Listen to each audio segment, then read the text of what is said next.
উচ্চ মাধ্যমিক ইতিহাসের তৃতীয় অধ্যায় ঔপনিবেশিক আধিপত্যের প্রকৃতি, নিয়মিত ও অনিয়মিত সাম্রাজ্য।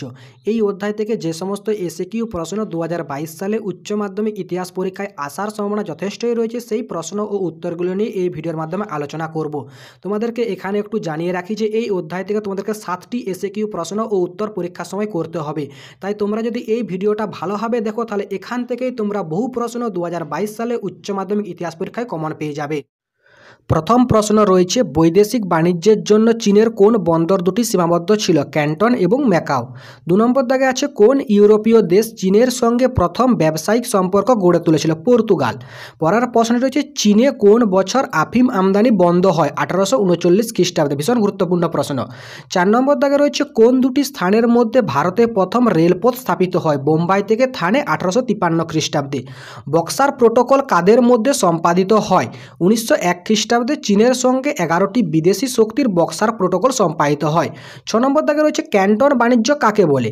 18 শতকের মধ্যভাগ থেকে ক্যান্টন বন্দরের মাধ্যমে বিদেশিদের সঙ্গে চীনের যে বাণিজ্যিক সম্পর্ক গড়ে উঠেছিল তাকে ক্যান্টন বাণিজ্য বলা হয়। তাইপিং বিদ্রোহ কবে ও কেন হয়? চীনে 1850 খ্রিস্টাব্দে মাঞ্চু সরকারের অপশাসন ও দুর্নীতির কারণে তাইপিং বিদ্রোহ হয়। 8 নম্বর দাগে রয়েছে, চীনের নজরানা পদ্ধতি বলতে কি বোঝায়? কোনো বিদেশি দূত বাণিজ্যের উদ্দেশ্যে চীন সম্রাটের সাক্ষাৎ প্রার্থী হলে প্রথমে তাকে চীন সম্রাটের প্রতি বশ্যতা স্বীকারের নিদর্শন স্বরূপ উপঢৌকন দিতে হতো। এটি নজরানা পদ্ধতি নামে পরিচিত। 9 নম্বর দাগে আছে, কাওতাও প্রথা কি? কোনো বিদেশি দূত বাণিজ্যের উদ্দেশ্যে চীন সম্রাটের সাক্ষাৎ প্রার্থী হলে প্রথমে তাকে চীন সম্রাটের প্রতি বশ্যতা স্বীকারের নিদর্শন স্বরূপ সম্রাটের সামনে ভূমি পর্যন্ত নত হতে হতো। এটি কাওতাও প্রথা নামে পরিচিত। পরের প্রশ্নটি রয়েছে, নানকিং সন্ধির দুটি শর্ত লেখো। চীন হংকং বন্দরটি ইংল্যান্ডকে ছেড়ে দেবে, এটা প্রথম শর্ত। আর দ্বিতীয় শর্ত হলো ক্যান্টন, অ্যাময়, সাংহাই বন্দর বিদেশিদের কাছে খুলে দিতে বাধ্য হবে। 11 নম্বর দাগের আছে, কোন চার্টার আইনে ভারতে ইস্ট ইন্ডিয়া কোম্পানির একচেটিয়া বাণিজ্যের অধিকার বন্ধ হয়ে যায়? 1813 খ্রিস্টাব্দের চার্টার আইনে ভারতে ইস্ট ইন্ডিয়া কোম্পানির একচেটিয়া বাণিজ্যের অধিকার বন্ধ হয়ে যায়। 12 নম্বর দাগে রয়েছে, 1813 খ্রিস্টাব্দের সনদ আইনের গুরুত্ব কী ছিল? 1813 খ্রিস্টাব্দে সনদ আইনের দ্বারা ভারতবর্ষ থেকে ইস্ট ইন্ডিয়া কোম্পানির একচেটিয়া বাণিজ্যের অধিকারের অবসান হয়। দস্তক কি?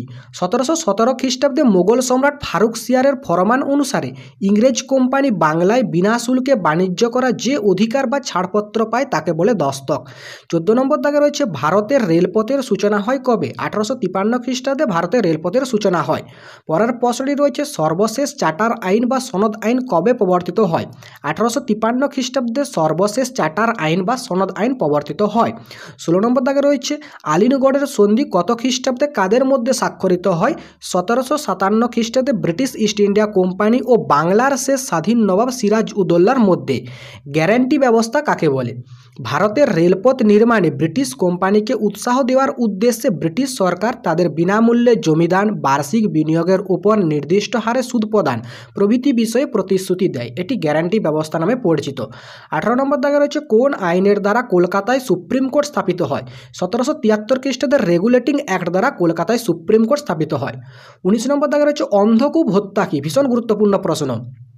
হলওয়েল নামক জৈনক ইংরেজ কর্মচারী উল্লেখ করেছেন যে সিরাজ উদ্দৌলা কর্তৃক কলকাতা আক্রমণের পর তার নির্দেশে কলকাতায় বন্দী 146 জন ইংরেজ সৈন্যকে 18 ফুট লম্বা, 14 ফুট 10 ইঞ্চি চওড়া একটি ছোট হলঘরে আটকে রাখা হয়।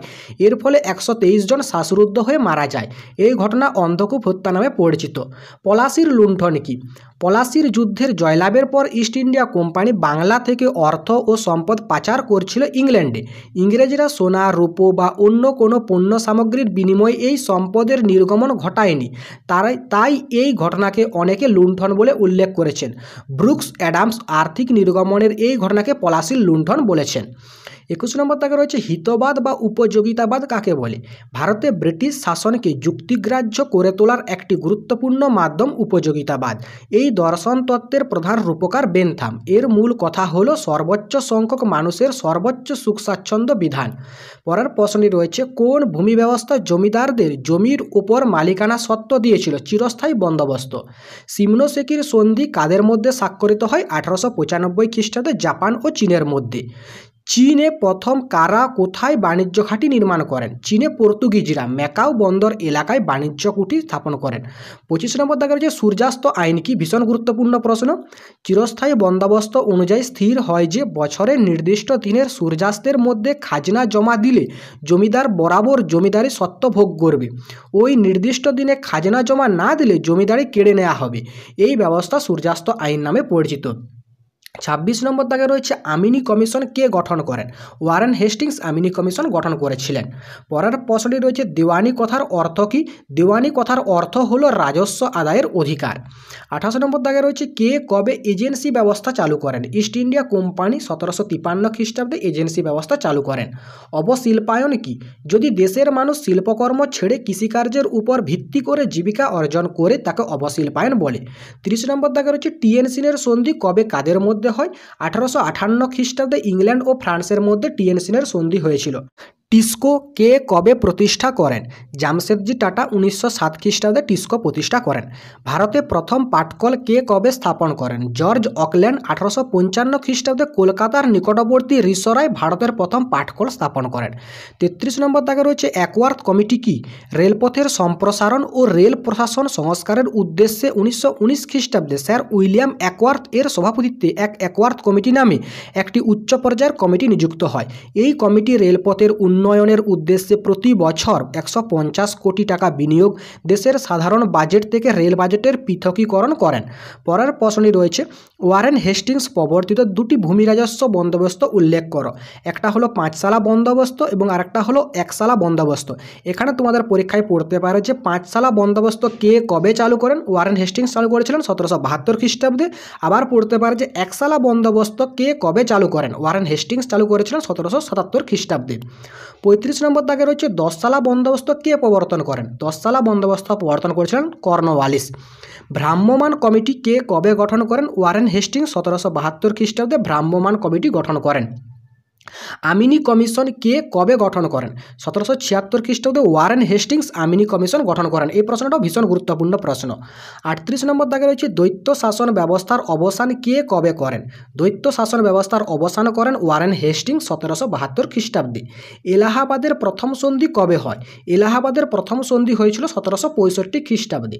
40 নম্বর দাগে রয়েছে দৈত্য শাসন ব্যবস্থা কে কবে চালু করেন? লর্ড ক্লাইভ 1765 খ্রিস্টাব্দে দৈত্য শাসন ব্যবস্থা চালু করেন, কিন্তু দৈত্য শাসন ব্যবস্থার অবসান ঘটিয়েছিলেন 1776 খ্রিস্টাব্দে ওয়ারেন হেস্টিংস। 41 নম্বর দাগে রয়েছে কে ইতিহাসের সময়কালকে 3টি যুগে ভাগ করেছেন? জেমস মিল ইতিহাসের সময়কালকে 3টি যুগে ভাগ করেছেন, যথা হিন্দু যুগ, মুসলিম যুগ এবং ব্রিটিশ যুগ। 42 নম্বর দাগে রয়েছে বাংলার শেষ স্বাধীন নবাব কে ছিলেন? বাংলার শেষ স্বাধীন নবাব ছিলেন সিরাজ উদ্দৌলা। 43 নম্বর দাগে রয়েছে কবে এবং কাদের মধ্যে বেসিনের চুক্তি স্বাক্ষরিত হয়? 1802 খ্রিস্টাব্দে মারাঠা পেশোয়া দ্বিতীয় বাজিরাও ও ইংরেজদের মধ্যে বেসিনের চুক্তি স্বাক্ষরিত হয়েছিল। পরের প্রশ্নটি রয়েছে ইস্ট ইন্ডিয়া কোম্পানির শাসনকালে ভারতবর্ষে আমলাতন্ত্র ব্যবস্থা কে চালু করেন? Lord Cornwallis. কর্নওয়ালিস কোড কি? 1793 খ্রিস্টাব্দে লর্ড কর্নওয়ালিস দুর্নীতি বন্ধের উদ্দেশ্যে বিভিন্ন নীতি প্রবর্তন করেন, যা কর্নওয়ালিস কোড নামে পরিচিত। 46 নম্বর দাগে রয়েছে চুক্তিবদ্ধ শ্রমিক কাদের বলা হয়? চীনের শ্রমিকদের বিদেশে কাজে পাঠানোর আগে এজেন্টরা শ্রমিকদের এক চুক্তিতে স্বাক্ষর করত। এই ধরনের শ্রমিকরা চুক্তিবদ্ধ শ্রমিক নামে পরিচিত ছিল। 47 নম্বর দাগে রয়েছে সূর্যাস্ত আইন কোন ভূমি রাজস্ব ব্যবস্থার সঙ্গে যুক্ত? সূর্যাস্ত আইন চিরস্থায়ী বন্দোবস্তের সঙ্গে যুক্ত ছিল। 48 নম্বর দাগে রয়েছে কত খ্রিস্টাব্দে বক্সার যুদ্ধ হয়? এই যুদ্ধে ইংরেজ সেনাপতি কে ছিলেন? 1764 খ্রিস্টাব্দে বক্সার যুদ্ধ হয়েছিল এবং এই যুদ্ধে ইংরেজ সেনাপতি ছিলেন হেক্টর মুররো। 49 নম্বর দাগে রয়েছে কে কবে বোর্ড অব রেভিনিউ প্রতিষ্ঠা করেন? এর উদ্দেশ্য কি ছিল?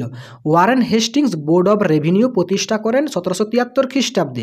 এর উদ্দেশ্য ছিল সুষ্ঠুভাবে রাজস্ব নির্ধারণ ও আদায় করার জন্য।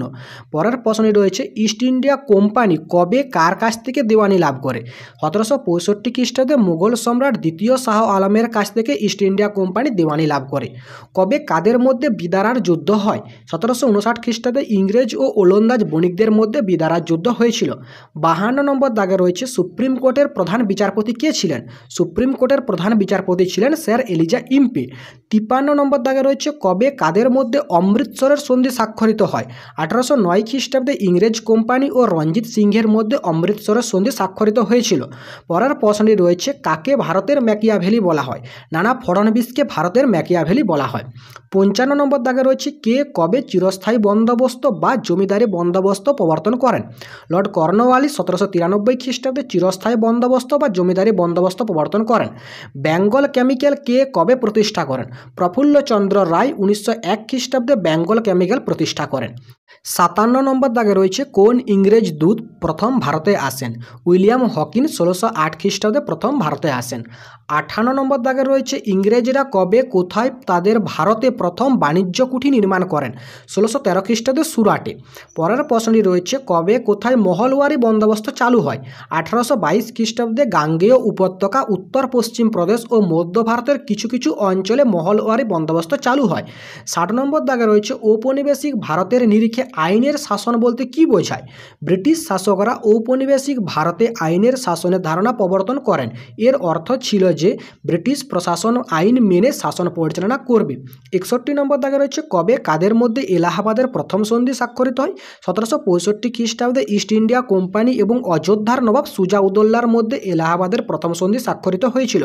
পরের প্রশ্নটি রয়েছে কবে কাদের মধ্যে এলাহাবাদের দ্বিতীয় সন্ধি স্বাক্ষরিত হয়? 1765 খ্রিস্টাব্দে ইস্ট ইন্ডিয়া কোম্পানি এবং দিল্লির মোগল সম্রাট দ্বিতীয় শাহ আলম এর মধ্যে এলাহাবাদের দ্বিতীয় সন্ধি স্বাক্ষরিত হয়।